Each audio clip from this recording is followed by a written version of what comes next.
foster care system, they said it was PTSD. When you were in juvie, they said it was bipolar disorder, and now they're saying that it's schizophrenia. I know I got somebody else living inside my head. Hello, I'm Sophia Jessica, and welcome to the Fan Carpet. Hey Cassius, how you doing? Excellent, bro. How are you? Yeah, I'm doing very well, thank you. So it's wonderful to speak to you today. I watched the film this afternoon. It's great. I loved it. So what was it about? So you obviously wrote and directed Huracán. What was it about this story that made you want to tell it on screen? Ooh, a big part of it was the challenge of creating a genuinely original, thought-provoking, visceral, action-packed cinematic experience. You know, I always approach it from the standpoint of a fan, an audience member. I love movies. Some of my favorite experiences have been watching these great fucking movies and having my mind blown and wanting to rewatch them and dissect them and how did they do that? Like, I've had so many joyful experiences like that. I wanted to, for the first time as a feature film director, I wanted to create that and I wanted to share it with other people. And I was so excited to have the opportunity to combine two of my passions, two of my interests, mixed martial arts on the one hand, abnormal psychology on the other, and also to combine them, have them collide in a thought-provoking, visceral way and do all of it in my hometown in Miami, Florida, and show you the real Miami, you know, not South Beach, which is the only thing anyone's ever seen from Miami in a film or TV. This is the real Miami. This is Little Haiti. This is Pequeño Havana. This is Overtown, Hialeah. You know, these are neighborhoods that I love, that I know have so much culture, so much color. And now people are going to be experiencing it in theaters in the UK starting this Friday, the 23rd. Yeah, absolutely. So obviously it's your directorial debut. So was it always the plan to have you starring in it as well? Because obviously that's juggling a lot for your first time, for your first go around. Yeah, definitely not the plan, you know, and not the ambition and not the preference, you know. When I started writing the screenplay, I had already written other movies and TV shows, nothing that was big that had gotten made. And a lot of the genesis of this project came from the frustration of trying to get my first movie made as a director. And I looked at some of my favorite directors, like Christopher Nolan with Following. That's his first movie, or Darren Aronofsky's first film, Pi. Both of those were psychological thrillers, and both were made extremely low budget, and they used the tools of cinematography, sound design, editing to give you this surreal, captivating cinematic experience, blending reality, fantasy, hallucination, delusion, to give you this edge of your seat thriller experience. And I just felt very strongly like that was the route I wanted to take with my first movie, and I had to design something in such a way that I could deliver it. And once we started casting for the movie, it became blindingly apparent to me how difficult of a task I set for myself as a director to find an actor who, on the one hand, could authentically bring to life someone suffering from severe mental illness, suffering from dissociative identity disorder, which is the clinical term for multiple personality disorder. That's a trauma-based illness. So everyone who has that disorder, and this character would have suffered a traumatic event in their childhood so severe that their brain, as a defense mechanism, splits and creates an alternate personality as a response to the trauma. And what a lot of people don't know, which is one of the inspirations for this movie and how we designed the story, is that not only does it create that other personality, but your brain, as a defense mechanism, hides the memory of that traumatic event in the long-term memory bank. So if you suffer from this illness and you haven't been through the form of intensive therapy we show in the movie, you don't know what happened that caused this illness that impacts every single aspect of your life. And that challenge of bringing that to life truthfully, what a huge challenge for the actor. And then on the other side, that same performer had to be realistic as an MMA fighter with years of experience, going from the amateur to the professional ranks. And I knew that I wanted to shoot the movie in such a way where we didn't use a stunt coordinator, and we did not. There was no stunt coordinator used on this movie. I was not comfortable using stunt actors. I wanted the MMA. As a martial artist, I said, one thing that I can do if I fail at everything else is I know I'm going to give awesome fight scenes in this movie, because I'm just not going to do it the way other people do it. Everyone else uses stunt coordinators. It's all stunts. It's all fake. It's so staged. It's really hard for me to watch movies that have fight scenes, because almost always they're so fake. Like, they just don't feel real at all. And I knew in this movie, I'm just going to have real fighters actually fight and we're going to shoot that. And that's going to feel really visceral and real. So the actor had to be able to do both. And I couldn't find that person. And I happened to have the MMA experience. That's where I was in my martial arts journey, I was at a place where I could bring that part of it to life realistically. If the character was meant to be a UFC champion, that wouldn't be the case, but it happened to be an amateur fighter going pro. And through all the research that I did, writing the film, 7 drafts, working with my dad, who at the time was a judge in circuit court in Miami-Dade, working in juvenile court, so dealing with kids who came from abusive, toxic homes, who experienced traumatic events, as a result of mental illness or drug addiction. And taking from all of these experiences, all the exposure that I had to this world, and I felt the responsibility. If I took on the acting challenge, I knew that this character, he's under so much pressure, he's under so much stress. I knew in a very fundamental way, for myself as the writer, director, lead actor, producer of the movie, I'm going to be feeling that stress, and I'm going to be feeling all the nerves and the fears and the anxieties of that. And that'll read on screen. So it had to just be a leap of faith, and I had to just take the risk. Right. Okay. So what was the preparation like to get into the mindset of Alonso?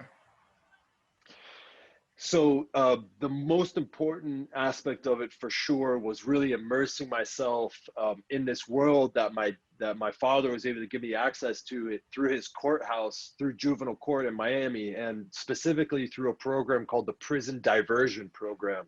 So that's this pioneering there's a pioneering program in Miami that's that's aimed right at the intersection of mental illness and the criminal justice system.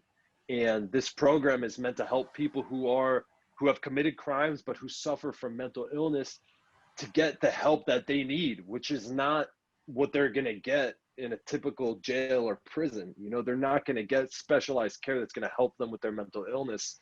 And working very closely with a court-appointed therapist from that courthouse, Judy Pasos, going through the therapy we see in this movie, going to the halfway houses where these guys who did their time and are now waiting to be reintegrated into society, were struggling with their mental illness, working with the peer counselors, really immersing myself in that world and finding the emotional truth of what they're struggling with.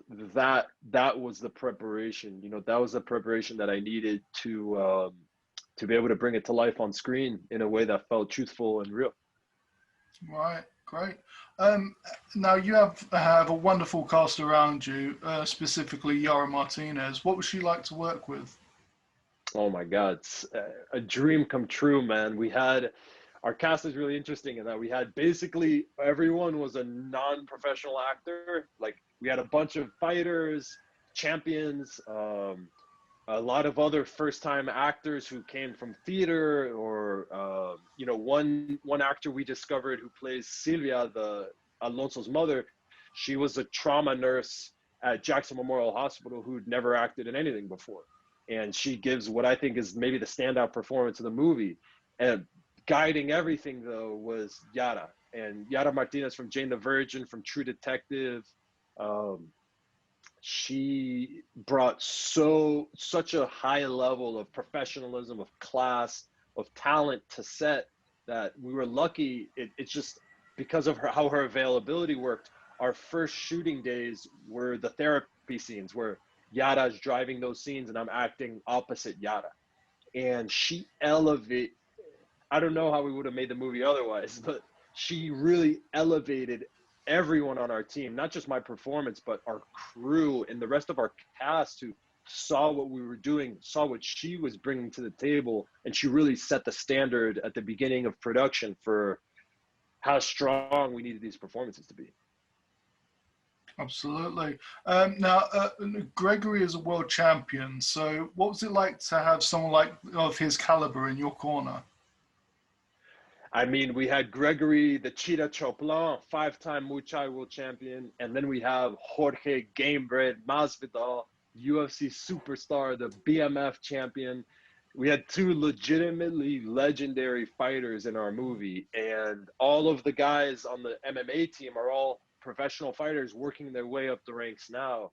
And I mean, the authenticity that brings, the realism that brings, there's just no way to account for it otherwise. You can't pay for it. You have to have the real people involved. And that it taught me such an important lesson in filmmaking, in that when you're in these worlds where, for me, I'm looking for cultural specificity. I'm looking for the details. Those are the things that are going to make a world feel real. That's why I can make a movie for no money in Little Haiti, Miami, and audiences in the UK are about to experience it in theaters, because the details feel real and the universality of these themes come through the specificity of our goals, the stories we're trying to tell, the worlds that we're exploring.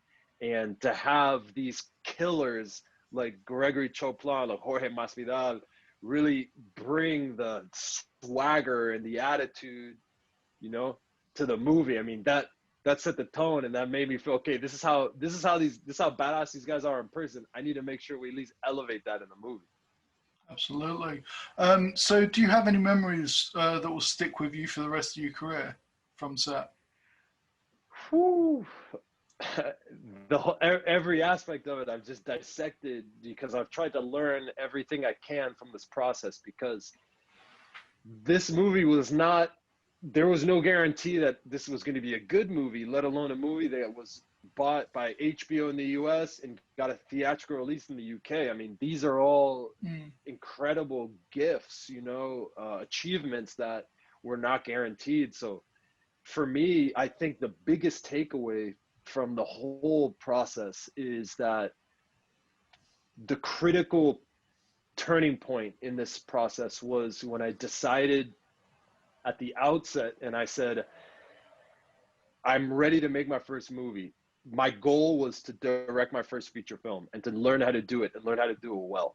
And other people are going to have different goals. Obviously not everyone wants to be a filmmaker. So the critical thing for me was, I said, I have this goal.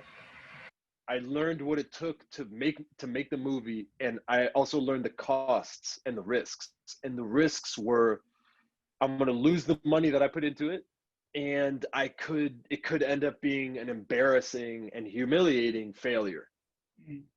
And I said, well, that's a possibility. And especially if I act in the movie, that possibility jumps tenfold, because I'd never acted in anything before. And the narrative of a writer, director, producer, star making this ego-driven project that fails, like that's an easy thing to laugh at, But if I didn't take that risk, I wouldn't have put myself in a position to learn what I learned making the movie. I ultimately prioritized learning what I needed to learn, getting the experience I needed over the risk of failure. And we were able to execute in such a way that the movies really worked, and audiences around the world are really enjoying it and responding to it and finding it to be this thought-provoking, visceral experience. And all of the accolades and the achievements we've had since then are incredibly rewarding and gratifying. But the thing that made it all possible was the decision to risk failure in order to gain the experience that I knew I needed to have on this career journey, you know? Yeah, absolutely. And just finally, what are you hoping audience will take away from the film when they see it on Friday? I'm hoping that audiences come in to see a psychological thriller about an aspiring MMA fighter who suffers from multiple personality disorder. And I hope that this thought-provoking thriller that's a deep dive into the mystery of severe mental illness, combined with this visceral and authentic MMA fight action, gives you an experience that you can genuinely say at the end of the movie, I've never seen a movie like that before. Yeah, That's my goal. Well, I certainly didn't. So, thank you so much for taking the time to speak to me today. This has been incredible. Thank you. And good luck with the film and everything else that you do. I really appreciate that, man. Thank you. Thanks very much. Take care. Thank you for watching The Fan Carpet. Please follow us on Facebook, Twitter and Instagram for more content next time. Have a clean fight. Touch the glove. I think we should just get started. Does he or she have a name? Huracán.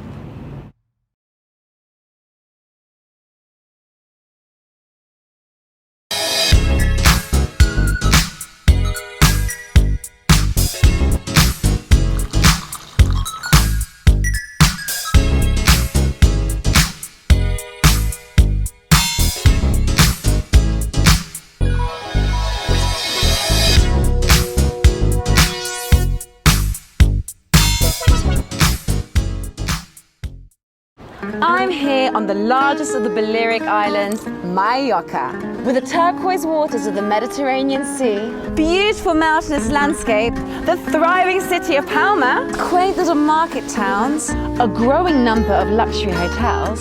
It's no surprise that the likes of Audrey Hepburn and Elizabeth Taylor like to holiday here. So come and join me as I take you round Mallorca.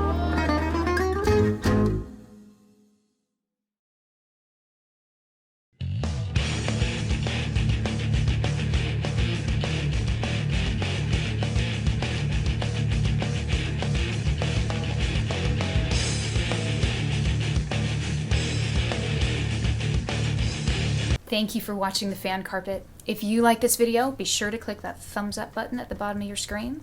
And also be sure to subscribe to the Fan Carpet YouTube channels. They're absolutely free and so much fun too.